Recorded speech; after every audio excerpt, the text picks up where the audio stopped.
सबसे छोटी अभाज्य संख्या कौन सी है? सबसे पहले हम जानते हैं अभाज्य संख्या कौन सी होती है। अभाज्य संख्याएं वो संख्याएं होती हैं, अभाज्य संख्या कौन सी होती हैं जिनमें या तो एक से भाग जा रहा हो या फिर खुद संख्या से जा रहा हो, खुद क्या से संख्या से भाग जा रहा हो। तो जो अभाज्य संख्याएं स्टार्ट होती हैं वो होती हैं 2, 3, 5, 7, 9, 11, 13, इसी प्रकार आगे भी हैं। ये अभाज्य संख्या है। 0 ना तो भाज्य संख्या है ना अभाज्य संख्या है। इसी प्रकार 1 में क्या है, सिर्फ 1 से भाग जा रहा है और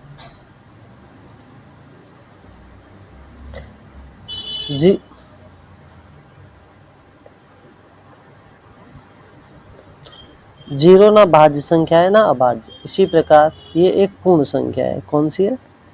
पूर्ण संख्या। 1 क्या है, ना भाज्य संख्या है ना अभाज्य संख्या है। क्या है? ये एक प्राकृतिक संख्या है।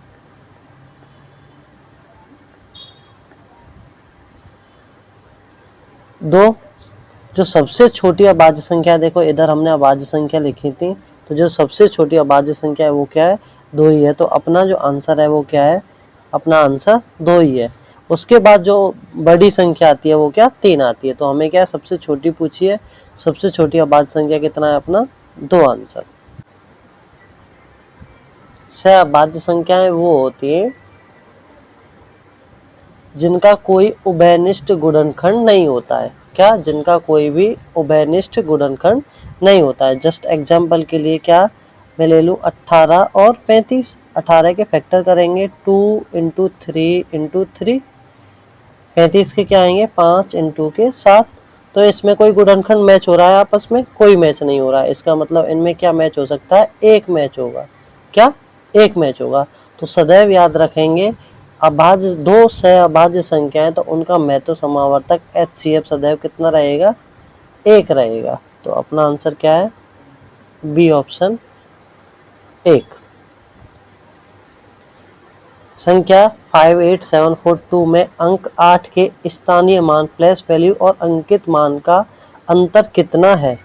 सबसे पहले हम जानते हैं क्या स्थानीय मान। स्थानीय मान क्या होता है? स्थानीय मान होता है जिस स्थान पे वो डिजिट आ रही हो। जैसे कि यहाँ से हम डिजिट देखें, ये 2 क्या इकाई पे है, ये दहाई, सैकड़ा, हजार। 8 कहाँ पे आ जा रहा है? 1000वें स्थान पे आ रहा है। तो 8 की जो स्थानीय मान वैल्यू हो जाएगी, स्थानीय मान वैल्यू कितनी आ जाएगी? 8 गुणा के 1000 बराबर कितना आ जाएगा? 8000 आ जाएगा। अच्छा, अंकित मान फेस वैल्यू जो उसकी एक्चुअल वैल्यू होती है। जैसे 8 दे रखा है तो 8 का फेस वैल्यू अंकित मान कितना हो जाएगा? 8 ही हो जाएगा। और इनका क्या हमें अंतर ज्ञात करना है। तो अंतर कितना आ जाएगा? 8000 में से 8 घटा दीजिए तो आ जाएगा 7992। ऑप्शन नंबर कौन सा? ऑप्शन नंबर बी सही आंसर है। प्रथम 50 प्राकृतिक संख्याओं का योग क्या होगा? अच्छा, सबसे पहले जाने प्राकृतिक संख्याएं कौन सी होती हैं। प्राकृतिक संख्याएं वो होती हैं जो 1 से स्टार्ट होती हैं। कौन से? 1 से स्टार्ट हो। 1, 2, 3, 4 डॉट डॉट ऐसे। ये कहाँ तक है? 50 तक है। इनका हमें योग ज्ञात करना है। तो इसका फॉर्मूला होता है क्या? n+1/2 प्राकृतिक संख्याओं का योग का। क्या? प्राकृतिक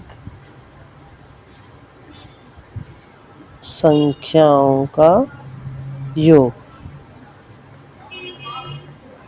n क्या है? यहाँ n है। कितनी संख्याएं पूछी गई हैं? 50 संख्याएं। तो 50 गुणा 50 + 1 कितना हो जाएगा? 51/2। 2 से 50 काट दीजिए कितनी बार? 25 बार। तो 25 गुणा के 51 मल्टीप्लाई करिए। 25 एकम 25, 2 25 पंजे 125, 125 और 2 127।